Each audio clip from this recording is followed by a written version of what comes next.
ՀԻԱԿ-ը մարդու իրավունքների համաժողովը կրկին համախմբել է աշխարհի ուշադրությունը։ Երկշաբաթի այս համաժողովի ընթացքում ակտիվ քննարկվում են մարդու իրավունքներին վերաբերող բոլոր թեմաները՝ խոսքի ազատությունից մինչև խոցելի խմբերի պաշտպանություն։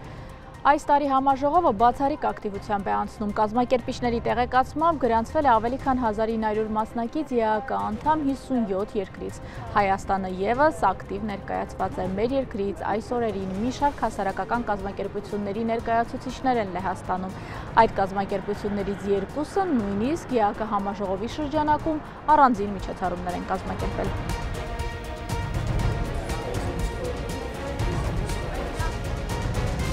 ԵԱԿ-ի մարդկային չափողականության կոնֆերանսը այն քիչ միջոցառումներից է, որտեղ հասարակական կազմակերպությունները եւ պետությունների դիվանագիտական ներկայացուցիչները հավասար հնարավորություններով շփվում են։ 2020 թվականից հետո ըստ էության հայաստանյան ՀԿ-ները բավականին նաեւ ֆոկուսվել են Ադրբեջանի հարաբերությունների մի շարք հարցերում Ադրբեջանի պահվածքի, ռազմագերիների,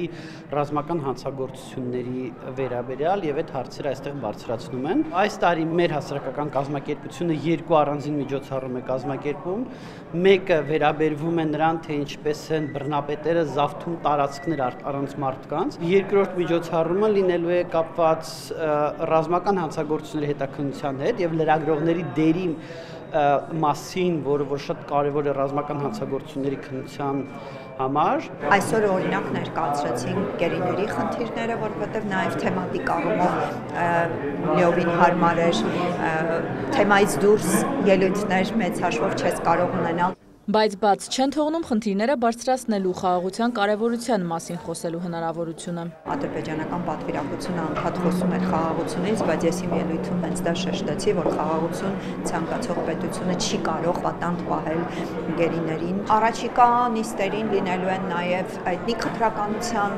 վերաբերյալ Լեռնային Ղարաբաղի կոնֆլիկտը ամբողջությամբ էթնիկ խտրականության հետևանք է։ Սկսված Սումգայիթի ջարդերից, Բաքվի ջարդերից, Նախիջևան եւ այլ։ Մշակութային ժառանգության վերաբերյալ նաև խնդիրներ կբարձրացնենք։ Ադրբեջանցիները ակտիվ են ոչ միայն լիագումար նիստերի ընթացքում, զուգահեռ հավելյալ միջոցառումներ են կազմակերպում, մասնակցում Հայաստանի պատվիրակության կազմակերպած միջոցառումներին։ Ադրբեջանցի մասնակիցը հետաքրքրվում էր, թե ինչու են 2023-ի սեպտեմբերյան իրադարձությունն էթնիկ զտում համարում, երբ ղարաբաղցիներն իրենք չցանկացան մնալ ու դուրս եկան։ Գայանե Աբրահամյանը թարմացնում է դեպքերի վիճակագրությունը։ Տեղաբնակները դուրս գալու նախորդած 9 ամսում շրջափակման մեջ էին, որին հաջորդել էր զինված հարձակումը։ Ադրբեջանցիք շատ ավելի շատ են ներկայացած, այսինքն թե որպես պետության ներկայացուցիչները Ադրբեջանի շատ ավելի շատ են, քան Հայաստանի ներկայացուցիչները եւ թե Ադրբեջանից ՀԿ-ները, նույնիսկ դեպքում դա բոլորը իշխանամետ ՀԿ-ներ են, անկախ ՀԿ-ներին չունեն, շատ ավելի շատ են, քան Հայաստանի ՀԿ-ները։ Այսօր լիագումար օրինակ առաջին նիստին եղավ 2 կամ 3 ելույթ հայաստանյան ՀԿ-ի կողմից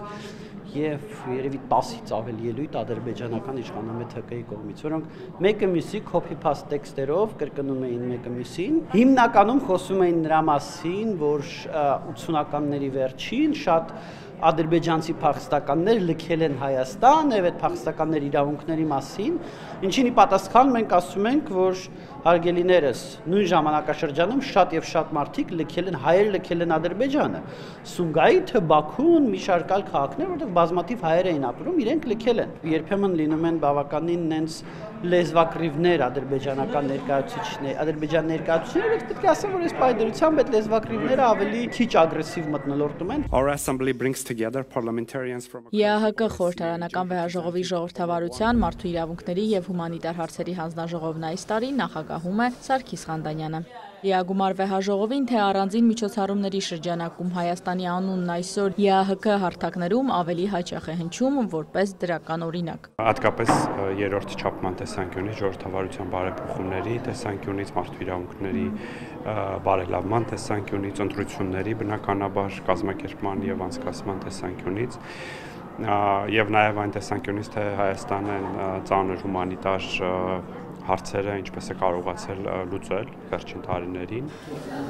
Վարշավայում անցկացվող ԵԱՀԿ մարդկային չափողականության կոնֆերանսը մեկնարկել է հոկտեմբերի 6-ին, լիագումար ու առանձին կոնֆերանսները շարունակվելու են մինչև հոկտեմբերի 17-ը։ Իրինա Մկրտչյան, Սերյան Անտոնյան, լուրեր, Վարշավա։